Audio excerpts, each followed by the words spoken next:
You're listening to the Yoga Medicine Podcast. I'm your host, Tiffany Cruikshank. Our podcast brings you information and resources to enhance the therapeutic effects of your practice based on a deeper understanding of anatomy, physiology, and the integration of modern science and research with traditional practices and experiences. Join me and my co-hosts, Rachel Land and Katja Barch, as we dive into all things yoga, research, and wellness.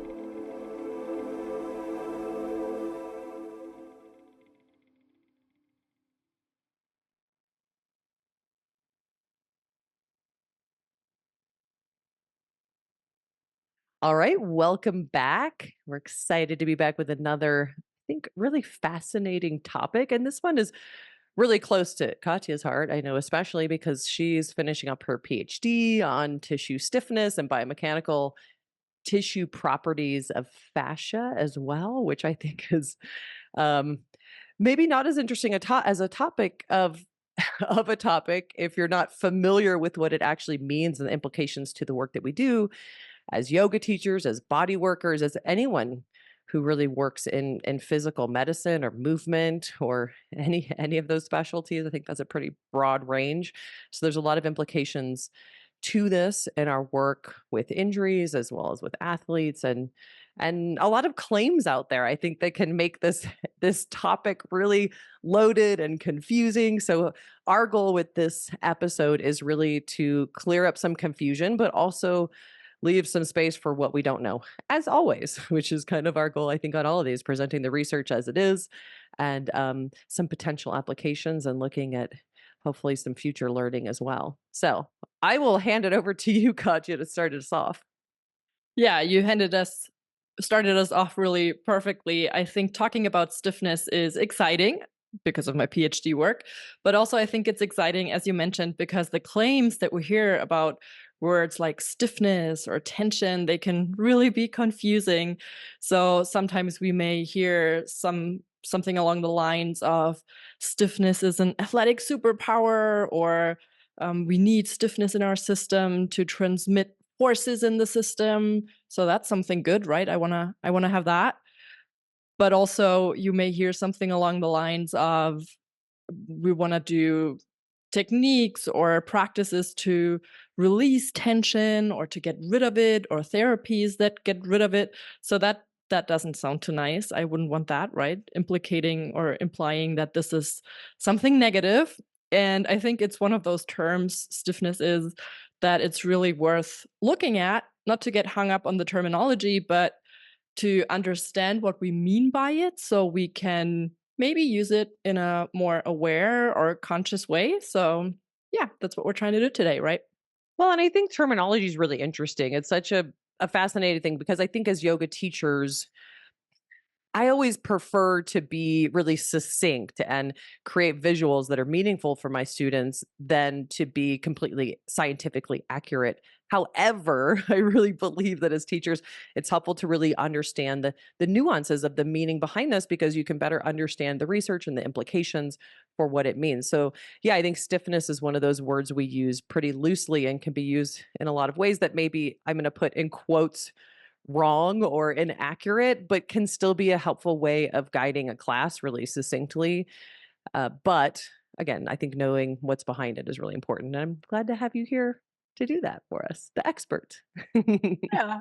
And I think maybe one takeaway from this already at the very beginning of the episode is it's really a term that is not inherently good or bad, right? So we hear all those claims, but it's not something that is per se good or per se bad. So it really does make sense or is worth taking a closer look about, like, on the terminology or the physiology behind it, the different mechanisms behind it, so we can use it in a more succinct or more meaningful way. Yeah. Absolutely. So should we define what it is? Yeah, let's. Should I think we? that's a good place to start. Why don't we start with the definition, the more Yeah. scientific definition, not the loose yoga class definition. Yeah. I mean, we could get super technical with this, which we won't, but I think a really straightforward definition of what stiffness in the tissues is, it is the resistance of the tissue to deformation. So how does my tissue resist deformation. And you can imagine that in yoga, but really also in daily life with everything we do, there are different types of deformations or different loads that we put on the tissue. So we can already anticipate that how the tissue resists those deformations might have different mechanisms behind it or different physiology behind it. And when we look at different types of deformation, we can also say we have different loads that the tissues experience. One of them would be tension.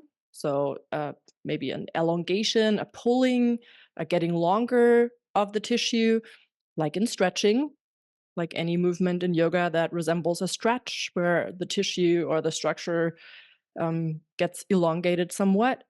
Then we have compression. So that's more a squeezing together. If we want to relate that to the yoga practice, we could imagine maybe myofascial release on a foam roller or on a ball and staying statically in one place. That would be compression of the tissues. And then we also have shear loading. That's when we apply loads to the tissues in opposing directions. So maybe we could say foam rolling or MFR on a ball where we try to move or maybe yeah, do some sort of scrubbing, and we want the tissue layers to move in opposing directions. So one tissue layer moving in one direction, the other into the other direction, and that could create a shear load in the tissue. And we will talk about in a minute how the tissue responds to that, reacts to that, and resists that might be related to different degrees to different anatomical components in our tissues. Great. So just to recap, because I think it's helpful to hear again, stiffness is resistance to deformation, and deformation or loading, we're using those kind of interchangeably here, can come in different forms. We can add traction or tension to the tissues. We can compress the tissues, like with an MFR ball, putting body weight on it, or even in some held postures. We can add shearing or motion between the layers. So I think helpful if you haven't heard these terms before, just to hear them again, to add in a little bit new vocabulary there. Yeah. Yeah. And you could ask the question, why does it make sense? Or why should we look at that in such detail or in such depth? But I do think because when we want to explain how the tissues resist those different loads, we can relate that more to different anatomical structures or components. That's where it really gets interesting. Because we would think that, for instance, when we think about the fascia, collagen fibers, so the protein fibers within your fascial tissues, collagen specifically, they can resist tension or traction especially well. And more the bound fluids in the extracellular matrix of the fascia, they mainly or play more into that compression resistance of the tissues. For instance, they will all have some play in that equation to some degree, but maybe the collagen fibers more related to traction and the ground substance a bit more related to compression, for instance. So if we want to change stiffness in the system and want to understand why or how the tissues respond or resist those loads, we think a little bit differently when we think about traction versus, for instance, when we think about compression. So when we want to kind of design techniques or protocols on to work on the different types of resistance, the different types of stiffness, we may want to relate to or think about those different anatomical structures. And that's why I think it makes sense to kind of dissect that a little bit and think about that in a more detailed way. Yeah, and I'm sure there's a lot of other different factors in that as well, but I think those are two really important ones, especially if you've ever taken any fascial courses with us or MFR courses with us. Those should be some familiar pieces of information as well. Yeah. And there's so much more, and we have to pick a little bit or kind of look at the highlights in a short episode like this. But of course, there's more to it than just the different types of loads. There's also a relationship with time. So it does matter if you apply a load to the tissues very quickly or in a cyclical fashion. So the frequency of the load measures. So matters. So the tissues really show a time dependent behavior. And I always like to tell a story that is very much drawn from my lived experience. Imagine you are on a diving tower, and Tiffany, you've heard that one before. I did that once when I was 11 or 12 or so, 32 feet or 10-meter diving tower. And for once in my life, I wanted to jump off the diving tower into the pool. And while I did that, I jumped off the diving tower and I looked down into the water, which one sometimes does, right? When you jump off a diving tower like that. And I looked down and leaned forward with my torso and head. And as I hit the water really felt like a concrete panel. It was not nice. So I hit the water quickly, and the speed with which I hit the water very much influenced the load that my tissue experienced, or the stiffness that my tissue experienced, or the stiffness that the water also showed towards me. And that's a difference versus when I kind of go into the water smoothly, step by step on a little stair, well, or just like immerse myself slowly into water. So the speed with which a load is applied to the tissue, and also the frequency, which is not displayed by that example, but also the frequency of a load, they also play into how the tissues respond.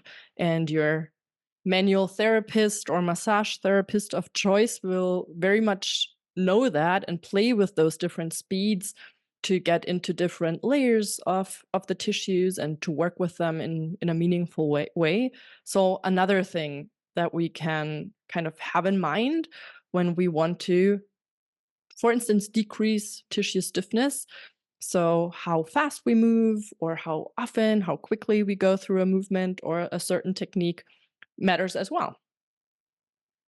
I love this. So we're really talking about that viscoelasticity, that um, resistance in the tissues is time dependent. And I love this. There's a little experiment you could do at home with some cornstarch and some water. You've probably maybe seen it or done it potentially. And it also illustrates this. If you want to feel it, you can sink your fingers in just like you might massage or do body work, slowly sinking in versus punching that cornstarch and it becomes a hard, resistant layer. So it's a great analogy for, I think, working with the tissues. And definitely you can immediately think of a lot of applications with MFR, with myofascial release, with maybe rolling slower in order to sink into the tissues versus just gliding right over the top and trying to aggressively get in there and actually getting nowhere. But this viscoelasticity, I think, is an important feature of the tissues to keep in mind as well as we're talking about stiffness. Yeah. So we have the different types of load we could consider. We have the speed and the frequency with which we work on the tissues, but there are a lot of other influencing factors that play into the stiffness of our tissue, so into the resistance of the tissue to deformation. For instance, genetic predisposition. Some of us will just have stiffer tissues than others because those anatomical components we just mentioned are different in each of us, just maybe from genetical predisposition.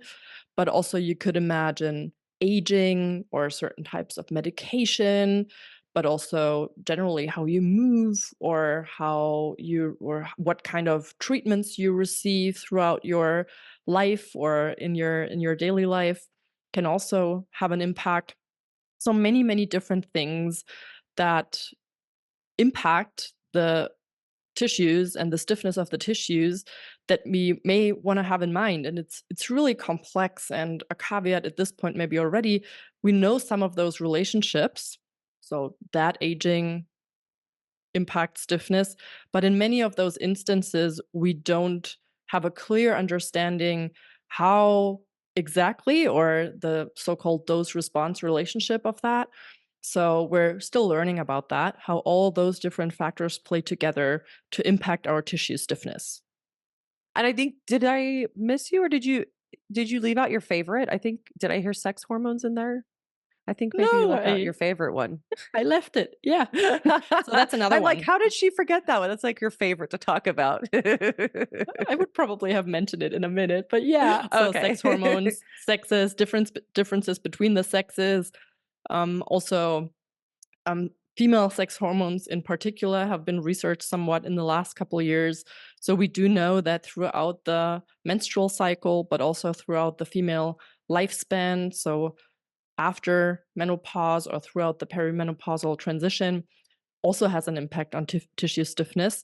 So all the things we can keep in mind to either mm, change or really design how we work with the tissues, but also just understanding that all those different factors can have an impact on that can be interesting and can also be a relief for some. So a person in your class that maybe had a very different felt sense of their stiffness before they went through the menopausal transition versus after, if they learn that that hormonal change just has a lot of impact on the stiffness of their tissue, that can help them to kind of work with that in a meaningful way, or to yeah, to know that can sometimes also just be a relief of some sort to have that understanding. Absolutely. And I think one that's really important in a yoga setting too, that we talk about a lot, so much, I think, in yoga is the nervous system, which is such a big part of that as well, I'm sure. Yeah, the nervous system, of course, is a huge one, not only from a neuromuscular perspective, so just how much tone your muscle has through motor control, so attention you have because you're flexing a muscle, or also just the general tone of your muscle that you receive through the nervous system is one big aspect of it. And the other is that also the autonomic nervous system can play into that, because the autonomic nervous system can impact blood flow and the fluid state of the fascial tissues. And as we've heard before, the fluid component of the fascial tissues can have um, uh, yeah, quite an impact on the compression stiffness, so how much the tissues resist compression, and probably also the other types of stiffness that we mentioned. But know that the autonomic nervous system, through its impact on the fluid mechanics of the tissues, can also impact tissue stiffness, how we're defining it or how we're talking about it today. The darn autonomic nervous system always getting in the way. I feel like It's everywhere, isn't it? Yeah, it is. it's It so is. I love that relationship. It's I think at the core of many of the things we're thinking about in yoga, so not just that mechanical component of influencing stiffness, but also the mental, psychological, or nervous system related aspect of what we're doing, specifically in yoga, but also with other modalities, to not forget that aspect of it, and just knowing that even those aspects can play into biomechanics, and we don't always talk about that so much. So I think it's a very, very interesting relationship between the two. right. I agree. And so before we get into applications, just a quick recap: stiffness, not necessarily good or bad. We've already kind of alluded to that a bit. We're going to talk to that more. But stiffness really is just that resistance to deformation, which can happen. That deformation or load can happen in different ways. So we can stretch tissue or load tissue, meaning pick up a weight. We could compress the tissue by folding or doing FR. We could shear with movement. We also have that relationship to time that we talked about with that viscoelasticity, so that that speed and frequency of the load really matters as well. We talked about the anatomical components, the collagen fibers being more resistant to tensional loads and traction, and the fluid or the fluid component of fascia or the ground substance being more resistant to compression. And then we talked about all the other factors that influence stiffness, like the nervous system, genetics, sex hormones, medications, aging, movement, manual therapy, of course, like MFR, and other diseases, I'm sure, as well. So now we will get into relevance, really specifically to yoga, but also probably definitely applications to a lot of other things as well. So let's talk about athletes first. How about that? Is that a good place to start? I think so, and I think it's also the perfect one when we wanna say stiffness is something good or where that claim comes from. Stiffness can be something very positive, tension can be something very positive because we can relate the force transmission capacities of the tissues to to athletes in many ways, and we have quite a number of studies, quite a lot of them actually, that show that there is a positive relationship between stiffness and certain markers of performance, meaning the higher stiffness is, the higher athletic performance can be. And we know that, for instance, for jump height or for muscle power or also for running economy, those are a couple of measures. There also seems to be a relationship between kind of the level of performance. So there are some studies that show that professional athletes who train more in their specific sport may have an overall higher stiffness than people who are working out or exercising at a more semi-professional level, so still on a regular basis, but just not as much. So there seem to be positive relationships, positive correlations between stiffness and really a number of performance markers in athletes, and they probably, in many instances, relate to that capacity to transfer load, to transfer forces within the myofascial system. I love that, and something that comes to mind really right away as you start talking about this too. I know I watch a lot of tennis. Novak Djokovic is really well known for being, let's say in quotes, very flexible and being a strong advocate of stretching. I would love to see because you talked about high caliber athletes having stiffer tissues. I'd love to see his tissue stiffness compared to another high caliber athlete because I think part of it too is after working with a lot of professional athletes is a time issue, right? Of like how much time do I have to work with the tissues and kind of mediate some of that stiffness that's happening with training because we know that obviously stiffer connective tissue creates a more rapid rebound when the load is removed. It's able to rebound quicker. So that's kind of what you were mentioning, that economy of movement, which is really applicable for like distance runners or any kind of like ultra marathoners or marathoners, anyone doing distance kind of work. Um, but we also know that more compliant connective tissue has a greater range of motion. It releases more energy upon rebound, but it rebounds more slowly, but is obviously needed for some sports. So, obviously compliant connective tissue is important for sports that require more range of motion, which I think tennis is one of those weird ones that it can be like a long distance athlete in some ways, especially for longer matches, but definitely requires some range of motion and a lot of variety. So it's such an interesting thing, I think, when we talk about athletes, and such a loaded question when you get into the world of sports medicine of how much stiffness um, but yeah, the implications are there, right? I'm probably jumping ahead and getting excited about this, but No, you're so on point. I mean, there we have talked a bit about the different contributing factors and already naming that whole range of factors that can play into stiffness already gave you an idea. And now talking about pro athletes or athletes of any kind, but especially with someone who really works or functions at their highest level, you can already also gauge and see that it's so complex and it's a very thin line for them. Their system has developed to function in that way. So the biomechanical tissue properties in those athletes have developed to the point where they are. And there are positive and negative things about it. There is that optimal range probably where they function at their highest, and you wanna find that, and we will chat about that in a couple minutes. But we're not really there yet. We don't have those specific ranges for different sports, different sexes, different age groups. So I cannot, at this point in time, I cannot say, ooh, for a professional male tennis player in their late 20s, who train this and that amount of hours and who have this and that body composition, a great range of stiffness would be X, Y, and Z. So the question at this point in time is, Is there such a thing as a reference range for stiffness for subgroups like that, specific groups like that? And is that something we could actively use to work with an athlete like that? And we'll talk about that more in a minute, I think. But just note or take away that stiffness for an athlete is not a bad thing per se. It's a very sensitive mm, system that this athlete is working in or with, but it's not per se negative. And I think sometimes when we're just talking colloquially about stiffness, that's something that may sometimes come across, that stiffness is something we want to change. And especially when working with athletes, we may want to be mindful with that language because for them, it might be their advantage in their sport.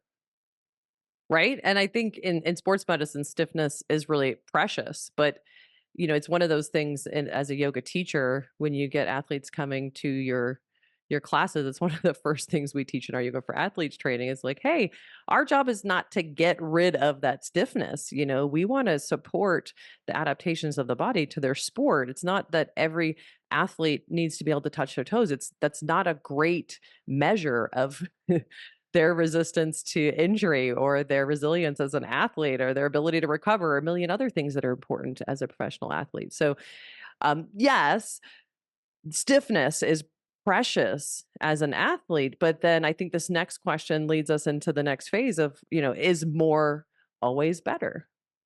Yeah. And you've led nicely into that. Of course, it's not always better, and more is not what we're necessarily aiming for because we can also see that there is a relationship between stiffness and certain diseases or injury risk. So, for instance, we see that there are positive correlations, meaning that we find increased stiffness with certain diseases of the musculoskeletal system, such as low back pain or neck pain, or also generally a couple of reports that show an increased injury risk with higher stiffness. And then in some cases, we find lower stiffness, for instance, in Achilles tendinopathy or in plantar fasciopathy, which was originally termed or has previously been termed plantar fasciitis. So, a couple of musculoskeletal conditions where we have lower stiffness, a couple of them where we have higher stiffness or that are correlated with higher stiffness. So, what we can take away from that is that we have examples where we can see that stiffness is good, and we have those positive correlations with those athletic performance markers. But we also see that we have positive and negative correlations with some diseases or with injury risk to some degree. So there seems to be that sweet spot or that optimal range. And of course, that would be interesting to know that for each individual, right? That would be the perfect way to start if we knew that for everyone. Right? It would be ideal, but it really is that Goldilocks scenario, and this is kind of the world of sports medicine is trying to find that perfect balance for each individual, for each sport, for each body, genetics, sex hormones, all of these things that are potentially influencing it because we know that greater stiffness can withstand greater force more efficiently, more economically. However, there is a cap to that, which can also potentially predispose towards injuries, potentially. And, like you said, there's a lot more research to be done on specifics with this, but, we can definitely all agree that it's a Goldilocks scenario, especially with regards to each person and each sport. And stiffness is an important thing to look at, but also a challenging thing to look at because of that. Yeah, most definitely. And I think what we can take away from this also is that there are potentially, hopefully, probably strategies to work with or on tissue stiffness so we can move towards that optimal athletic performance or also to decrease injury risk or to recover from injury. So I think that's something we can take away from that. But now it would be interesting to know how, and it would be so interesting to know where that Goldilocks scenario for each and everyone is. And um, spoiler alert, we cannot tell for sure yet. We don't know yet. That's where some of the research is as of now. That some of the frontiers of stiffness research, if you'd like. But we can already start thinking and experimenting with tissue stiffness. Of course, that might be a bit more tricky with a pro athlete who has a very complex and sensitive system. But in generally, I think starting with that understanding of tissue stiffness as a Goldilocks scenario is a great way to start. Yeah, and I think, I mean, one of the most important concepts just to take away from this is just that stiffness isn't bad. That as yoga teachers, our job isn't to eliminate stiffness, even in a non-athlete, because I love sports medicine. It's always been my specialty, but the reason I love it is just because we're taking that optimization of our human experience and putting it to the test. And I think really everyone wants that. Everyone wants to optimize their human experience in this world physically, psychologically. Like sports really test all of those things. And so, when we look at this, I think it applies not just to athletes, but also to normal people who want to move more economically, even in their daily lives, who want to feel better. Again, that threshold of how much stiffness is definitely, going to change depending on what my needs are, what my demands are, what my, sports are that I do and how much I'm training. And, maybe your sport is carrying your child around all day. I think that's also a sport. Or, being a professional desk sitter is also a demand in some sort. It's obviously very different than athletic demands, but I think it applies to everyone. There's, eliminating this idea that tends to float around the yoga world that stiffness is bad, and looking at what stiffness really is and how it serves us, how it allows us to better transmit force and be more efficient and be more powerful potentially too. Yeah, it's really, if you think about it that way, it's just one aspect of stability, right? And I love that you are bringing this back to everyone as well. I mean, a lot of the research comes from the sports scientific or sports medical realm, and that's why we're referring to athletes as we talk, because we're drawing heavily from the research. But of course, this impacts everyone because all of us have mechanical loads as we just live. Just getting up, making a cup of coffee, carrying the child around, sitting in the car for hours on end. All of those bring mechanical loads with them, and our tissues responding to them. So, of course, that is important for everyone, even though the research may be more coming from the sports science or sports medicine end of things. Yeah, so back to looking at assessing stiffness. I mean, I think, for people who have sensitive hands, maybe, manual therapists, maybe there's a way to palpate for that. And obviously, I know from talking with you too, we've talked about this a bit. Um, we don't have great diagnostic tools yet, but tell us a little bit about some ways that we could maybe assess stiffness for those who don't have really sensitive hands, like a manual therapist who might be able to palpate that. Yeah, I think in the yoga realm, as a yoga teacher or also practitioner, how we could translate that into a more functional measure maybe could be range of motion. I mean, when we think about range of motion, about stretching tissues, we're probably ending up more on that traction or tension stiffness side of things that may be heavily influenced by the collagenous fibers when we think about the fascia, but of course also to the nervous system. But so functional measures such as range of motion, a stretch. How do I get into a stretch? Not necessarily pressing it to the end of things, but just getting a baseline at the beginning of class, in the middle of class, at the end of class, before or after a myofascial release technique.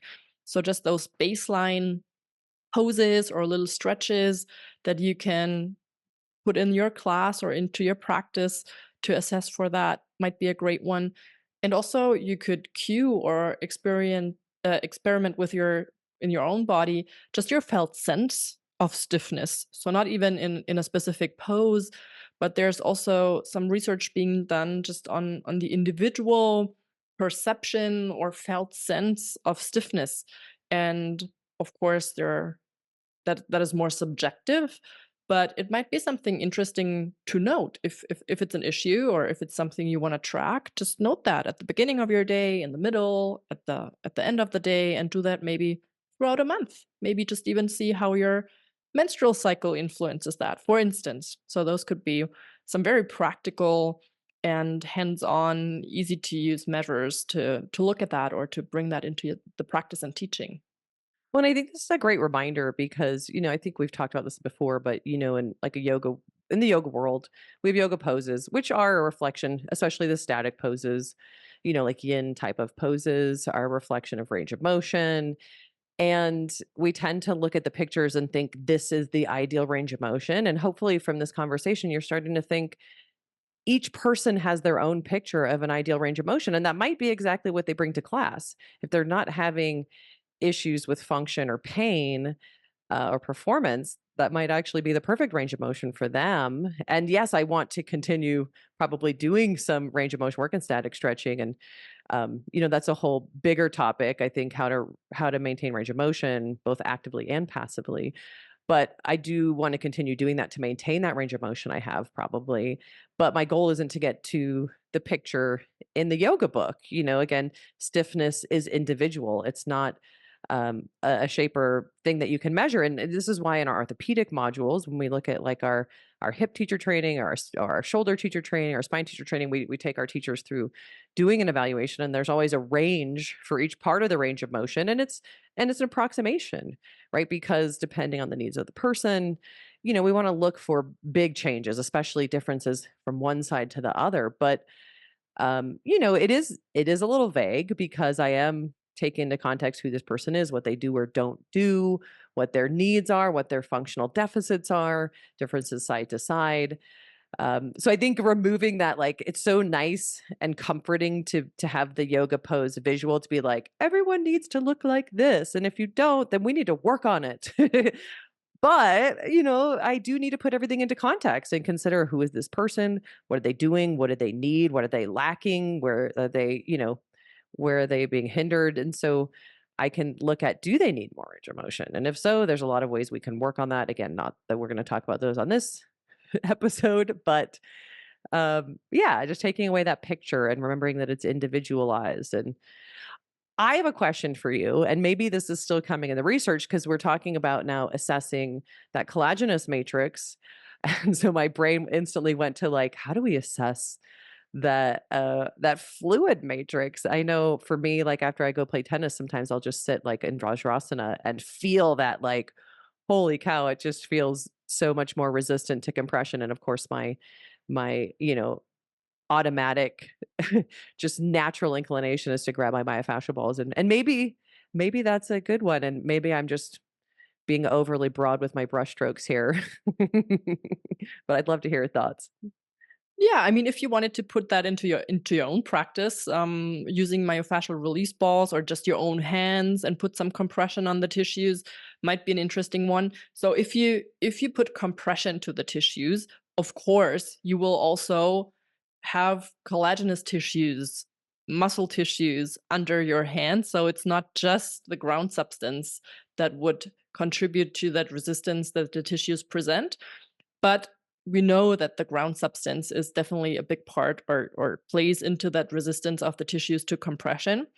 So the question is a little bit, how do we assess ground substance, right? How do we assess differences in the ground substance? And one way would actually be compression. So again, a manual therapist would maybe palpate for that. You in your own practice could maybe play with a myofascial release ball in a more static fashion. So staying in one point and feeling for that. Or you could do that with your own hands as well. And on the research end of things, I think that's also what you're aiming towards a bit. We could assess before and after a tennis session or throughout a certain time span. We could assess the fluid state somewhat, for instance, with bioimpedance. So that's putting an electrical signal through the tissues and seeing how well that is being transmitted through the tissues, basically. And that is an indicator of the fluid state in the tissues. So bioimpedance, some of you may have heard. Generally, when we look at compression stiffness, so there are devices that measure that resistance of the tissues when I press onto them perpendicular to the tissues. They will, of course, also pick up on the collagen fibers, as I just mentioned, but they will also pick up on that ground substance. Um, to a degree. So there are certain devices that could do that, and then you could get super fancy. And there are now some ways, a couple of research papers that have been published in an MRI. You could look for or image hyaluronan content in certain areas of tissue, but it's probably not something you're gonna do after your tennis session on a on a regular basis. But ranging from subjective to very, very objective, couple of things we could do, bit more tricky for your own use, I think, than the traction or tension stiffness aspect of this. Yeah, and I guess my feeling is I think this probably applies to distance runners, though I've never been a long distance runner myself, other than tennis, which you do end up running for a bit. But runners, probably cyclists, even just people who stand on their feet all day. I mean, there's this feeling, and tennis for me, I've just at the end of it. Well, I always crave just sitting on my heels, Vajrasana.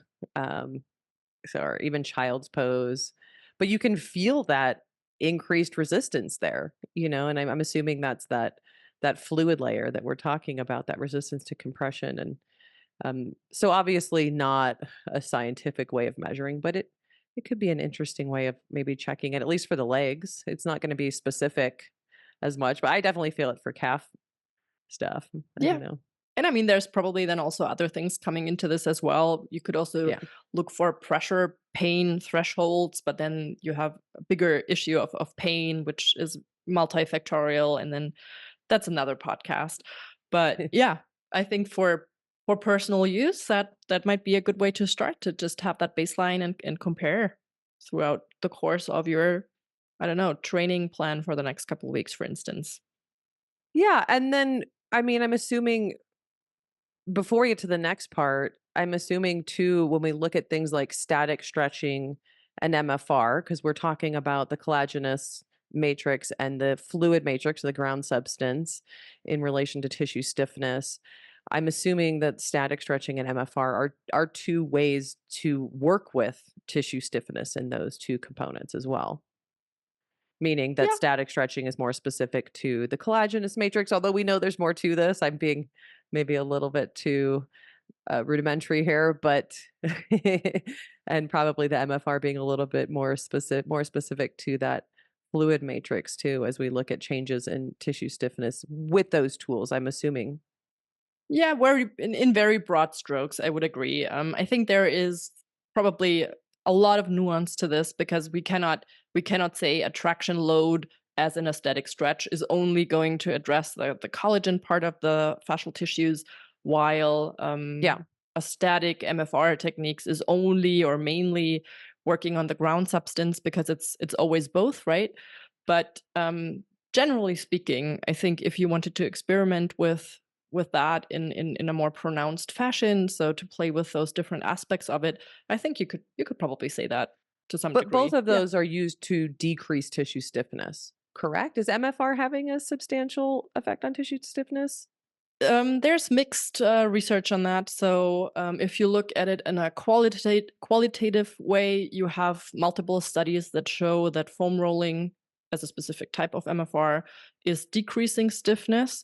But there's also a couple others that show that there's no change in tissue stiffness. Mm.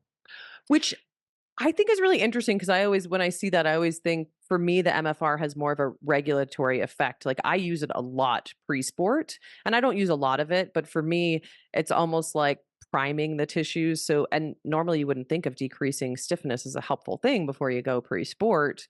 But we also know that MFR doesn't have performance deficits associated with it, which static stretching does. And I know this is such a longer conversation and one that's yet to be completed in the research, but I just want to put it out there too and hear your Yes, thoughts as well.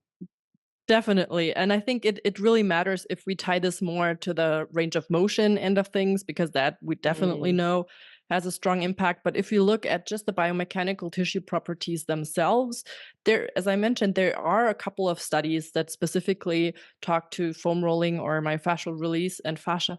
But I think it's very interesting and important to note that, we have those different types of stiffness that we mentioned: resistance towards or against compression, resistance against traction, resistance against shear loads. And now, if you want to look at studies and compare them, you would have to look quite deep into the study details and see, how is stiffness being measured here? Is that more some sort of diagnostic tool that measures compression stiffness? Is it a tool that measures shear stiffness or a resistance towards shear loads? Is it a device that measures resistance against tractional loads? And I think that is where it really gets tricky, because we're, as we already kind of implied or said, that's where the research is at right now. Those tools, those diagnostics are being developed, are being tested for their reliability, for their validity, and we will in a couple of years be able to have more of a clear distinction and more of a clear comparison between those different types of tools and the different properties of the tissue that they are really measuring. But for now, we're, even in the research, not often as clear. So you have to dig really deep and see, did this study look at compression stiffness? Was the tool they were using assessing more compression stiffness because it applied a compressional load to measure? Or is it a tool that more looked at the traction load and traction stiffness side of things? So even if you look into the very recent research, and there's a whole bunch of things that have come out over the last, let's say, 3-4 years, you have to be looking really, really, really deep into the studies to check on that. And it is, we cannot directly compare them, even though at this point we sometimes do. But that's where it really gets tricky. So as I said, sometimes we look at different studies and compare them, and then we say, oh, overall there's no change, but really we're discussing different studies, different results that have been produced with very different tools and diagnostics. And I think there's a long way to go for us to be able to make those distinctions and speak to that more clearly. So long story short, there's still a lot to be learned, and we cannot definitively say, I would say. And it's interesting, I think as yoga teachers and health, I know a lot of healthcare providers listen to this as well. We often have to live in the mystery and and be open to exploring things. Obviously, erring on the safe side first, but considering that, stiffness is not a bad thing. In fact, it can be really helpful.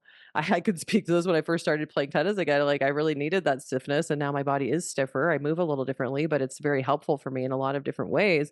But the stiffness isn't a bad thing. And so I have to be able to support the person I'm working with in the way that's most appropriate for them. And as a yoga teacher or a healthcare practitioner, remember that tissue stiffness um, is important. It's not bad. It's not all good or bad. So, And I think one more thing I would want to add, what just became clear for me as we're going back and forth, and I'm kind of dancing around your questions a little bit. I think we need to differentiate when we talk about stiffness. We need to differentiate that range of motion might be used as a practically based, straightforward thing to play with the concept of stiffness, of traction stiffness. But range of motion per se is not the same as stiffness. So, range of motion as a concept and as a parameter will be heavily influenced by nervous system as well. So, specifically, also your pain circuits and how much the body allows for you to move into a certain pose or a stretch. So, range of motion as a concept is probably more related to nervous system components. And for stiffness, what we're discussing today, that is really more a biomechanical measure that we're looking at. And yes, the fluid component aspect of the stiffness, maybe more of the compression stiffness, will also be influenced, for instance, by the autonomic nervous system. But generally, range of motion is probably more intricately and immediately and acutely related to nervous system changes. And I think that is something that has taken me, when I initially started to get into this. This is something that is really worth storing away in your brain. That yes, range of motion can be an indicator of stiffness, but as a concept, it's not the exact same thing. And I think On the range of motion side of things, we're very clear, can be confusing in the research, but we're a lot more clear on what is happening in the tissues. For those biomechanical properties, the research tools and protocols, how we measure this, are really just evolving. And the answers are not as clear yet because there's just not as much research on these tissue stiffness parameters out there as we have compared to static stretching or range of motion. Great. Yeah, that was a great clarification, I think, too, because there's more to range of motion. Stiffness might be part of that, but they're not necessarily directly equal or equivalent to each other. Um, so many great topics. I think hopefully this was a really great clarifying episode for people. And I think definitely for yoga teachers, really anyone in sports medicine or healthcare or physical medicine of any sort.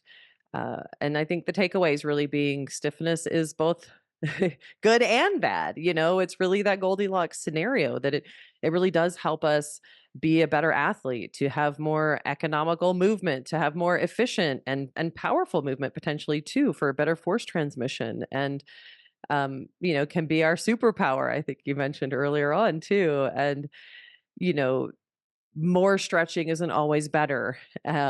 But it is an important part of our practice too, to create this Goldilocks scenario, of looking at the different types of compression too. Resistance really being stiffness, being that resistance to deformation in the form of both traction, compression, and shearing. And, really looking at the different layers that we can speak to, the collagen fibers, the ground substance, and then all of the other affecting components to this stiffness of nervous system and hormones and things like that. And looking at it with athletes, this importance, Goldilocks scenario too, of like not too much, not too little. We're trying to find that perfect balance to help us be more resilient to injury and maintain the range of motion needed for our sport and of course our lives, and also have the stiffness that helps us be more powerful and more efficient and economical. And there is a lot more to this, as you can tell from this end of our discussion, too. We don't really have great diagnostic tools for clinicians. So we get this a lot of times in the myofascial release course and training that we do. Like, why didn't my physician find this? Why weren't they able to test for this? And there's not great diagnostic tools yet available. But the science and the research is definitely advancing, thanks to people like Katja doing the hard work out there and bringing more information to us. But we have some areas that we can work with to influence this, potentially being things like static stretching and myofascial release. I think every input into the system is influencing this fascial system, whether it be the stiffness or the other components we talk about on here, and lack of movement, obviously influencing it, I'm sure, as well. So hopefully that leaves some room for the mystery and the science to grow. In 10 years, we'll have to update this, or maybe 5 years, and add some to it. And in the meantime, hopefully that gives you a lot to chew on. Do you have anything else you wanted to add to that, Katya? No, you beautifully summarized it as always. Thank you so much for bringing this. I know this topic is close to your heart, and I just really appreciate all the information that you bring and all the research and hard work that you do to help educate us and support all the teachers and healthcare providers out there trying to do their best. So I hope this was helpful. If you loved it, give us a 5-star rating or leave a comment or let us know what you want. And we look forward to chatting with you again. Thank you. Till next time.